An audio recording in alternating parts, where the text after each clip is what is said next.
Gracias. Un gusto saludarle, escuchar de propia voz un poco el trabajo que viene realizando este instituto. Bueno, que al final de cuentas es un órgano autónomo, que su propia naturaleza, creo que muchos estamos a favor de que se salvaguarde esa autonomía que tiene, porque al final de cuentas viene a ser contrapeso, pues tanto del actuar de muchos de nosotros o de otras autoridades.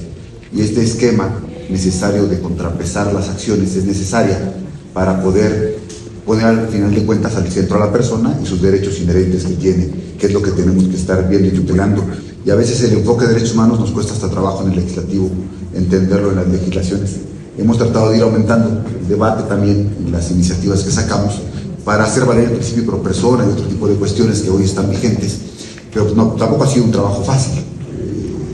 Le puedo comentar. Yo quisiera comentar de su informe algunas cuestiones que quisiera señalar y otras que me generan un poco de duda y a lo mejor quisiera una aclaración. Primera, siempre nuestra duda es si es bueno o malo la cantidad de recursos que tiene un órgano y si este dinero es eficiente o no, o suficiente para poder realizarlo.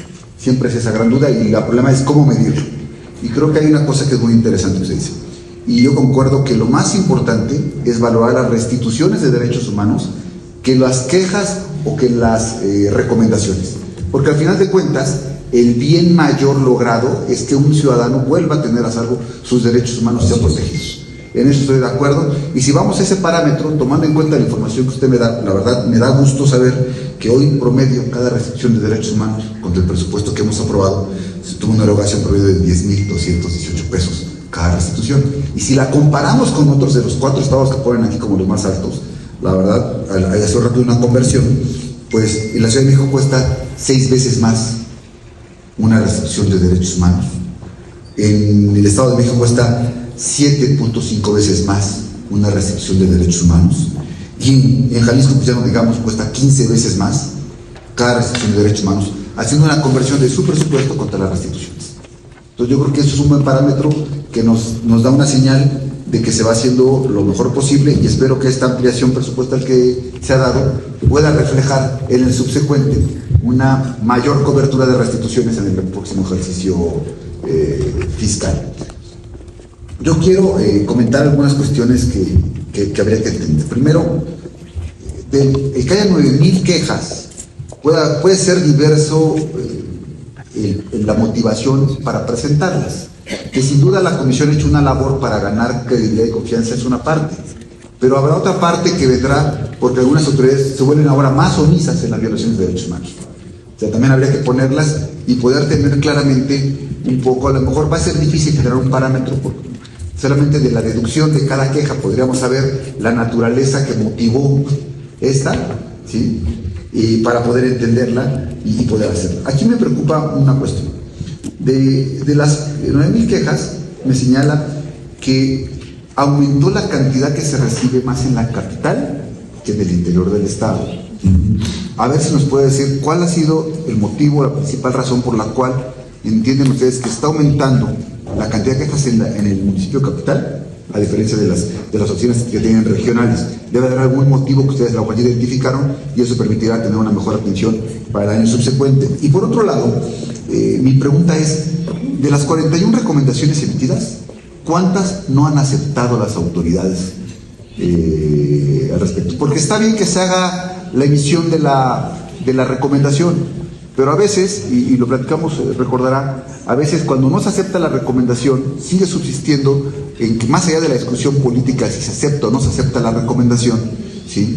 El que no se pueda, al final de cuentas, reparar a las víctimas que fueron lesionadas y dañadas de los derechos humanos, violando un principio constitucional, que de hecho, gracias a la información que usted me hizo favor de entregar, ya presentó una iniciativa de reforma a la ley de derechos humanos para poder adicionar que en el caso de la negativa, pues al menos se garantice la reparación de las víctimas. Es decir, no quede solo la decisión política si acepto o no acepto la recomendación, pero teniendo a las personas en el centro, podamos tenerlo y espero que en su momento la comisión se pueda discutir esta iniciativa. Y por último quisiera preguntar, es importante, yo creo que este ejercicio del informe, más allá de un acto de rendición de cuentas de la comisión, pues es un acto también de diálogo con el Poder Legislativo.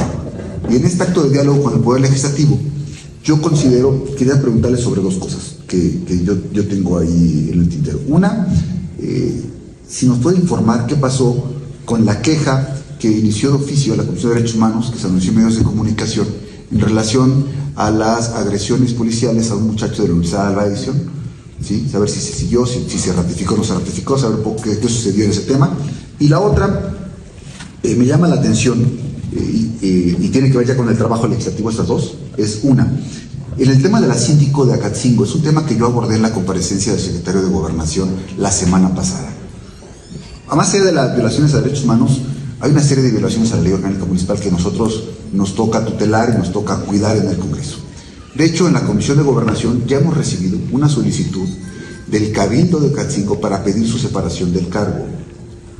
Y creo que valdría la pena que, como en otras ocasiones nos ha remitido usted un poco la actuación y su punto de vista, pues se pueda tener a la vista para que tengamos más elementos en la Comisión de Gobernación cuando se tenga que analizar, revisar este caso, para tener las dos ópticas.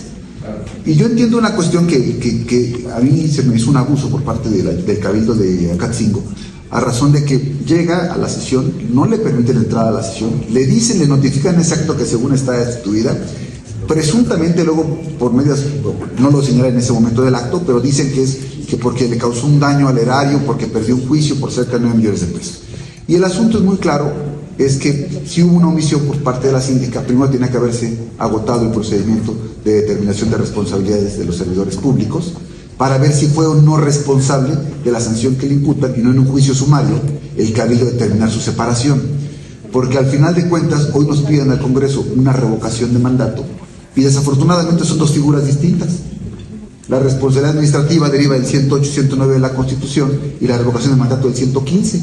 Y el Congreso hoy, a partir de que se creó la Ley General de Responsabilidades Administrativas, no tenemos competencia para conocer de responsabilidades. Es probable que nosotros quedamos hasta desechando, adelantando un poco lo que dice el Ayuntamiento. Habrá que entrar al fondo, pero creo que vale la pena que algunos casos de estos se puedan ir comunicando de la Comisión al Congreso, porque nos va a dar en su oportunidad más elementos en la Comisión de Gobernación para poder determinar las partes, dos elementos, y tener más elementos para poder tomar una decisión más fundada en nuestra decisión. Y por último le diría, en estas acciones de inconstitucionalidad que se han presentado a la ley de movilidad, al tema de parquímetros y a la ley de responsabilidad patrimonial, un poco si nos pudiese compartir nada más la litis, para llevarnos de tarea, y nosotros podemos hacer un trabajo también que hemos ido perfeccionando. De hecho, a razón de algunos argumentos que usted vertió y otros que nosotros generamos también, comento el caso, por ejemplo, de la votación de los parquímetros, del año anterior a este, pues hasta se ve el resultado de la votación.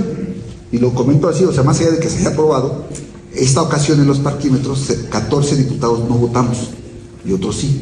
Entonces, al final de cuentas, estas herramientas que ustedes van generando nos sirven de retroalimentación a nosotros para nuestro debate legislativo. Independientemente de las posiciones que cada uno pueda tener en la mesa, nos sirve, y creo que vale la pena conocer la litis de estas tres acciones inconstitucionales. Por mi parte sería todo, presidente, y felicitarlo por el trabajo. Falta mucho por hacer por el bien de Puebla, y creo que estamos en el camino de lograrlo, pero no podemos aflojar el paso, y creo que vale la pena seguir haciendo esa diferencia de esta comisión con las de otros estados de la República. Gracias.